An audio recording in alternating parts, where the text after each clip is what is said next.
Hey, this is Miles Nolan here. Good to see you today. Hey, look, I've been working on buying a house, and I got my buddy from high school. He's a realtor. He helped me out, okay? He did all the paperwork. He made all the calls, did all this stuff I had no clue how to do. And all he did was communicate with me the price, and what houses. Boom, it was done. I got that son of a bug done in about 32 hours, okay? From the time I went to see it to the time an offer was made and accepted. And it was crazy. I mean, we just got that thing done. And what if I would have tried to do that on my own without a realtor? You think I would have known anything about all the paperwork, all the other minute details, all the phone calls? No chance. I would have been confused. I would have done it wrong, okay? But look where I'm at now. I got a great house that I love, you know, nice, simple, quiet place. And just looking at that, I'm thinking, wow, there's no way I could have done that on my own. But think about you as a coach, especially if you're a head coach. You try to do everything. You got fundraising, you got the facilities, you got coaching, you got all these things, planning the trips, scheduling games, teaching, grading papers, taking care of the field. There's so much to do, so much to do. But what if you try to do everything? You get all of it done, just average, and you do an average job, below average job, okay? But think about when you delegate.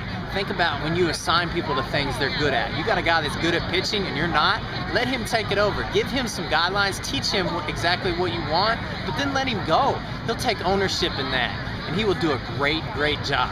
Same thing, you got a guy who loves the field and you hate it, let him take care of the field. Give him a little guidance, let him go. He will love it. That will be his baby. He will do a great job. Same thing with the outfielders. Let him take control. Let him, you know, make him have ownership, keep him accountable. But when he gets with those outfielders, that is his guys, and it's on him to whether those guys succeed or not. So if you try to do everything, you will be average to below average at everything, okay? Focus on your strengths. You do not have to be great at everything. Believe me, no matter how much you study, no matter how much you know, you will not be an expert at everything. If you're a hitting guy, go be a hitting guy. If you're great at the practice plan, go be a practice plan guy. If you're only really good at field work and maybe coaching, you're just average. Be honest with yourself. Then get great guys around you to coach. And the same thing if you're an assistant.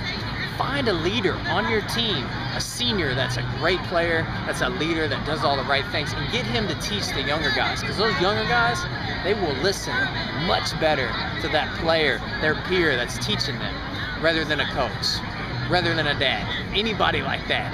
So make leaders, instruct leaders, guide them, but then let them go and let them feel like they have ownership. I know this one coach, he's the head coach of a big time Division I school, college baseball, and he does everything, okay? He makes a mound visit, he calls the pitches, he argues with the umpires, he directs the hitters. I bet the dude even scrubs the toilets, who knows? He does everything. You say, oh, that coach is just Superman, you know, he's great. But what do you think his assistants feel like, okay? They do nothing, they're figureheads. They go recruit a little bit, okay? That's it. But think about when these players get instruction from these assistants. Do you think they respect them as much as they could, as is possible if the coach really gave him a position of leadership? No chance, okay?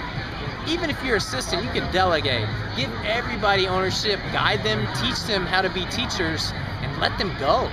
And you will find you'll have an environment of teaching, of learning, and you got everybody accountable. And as a head coach, you can just oversee this, okay? And think about big picture things.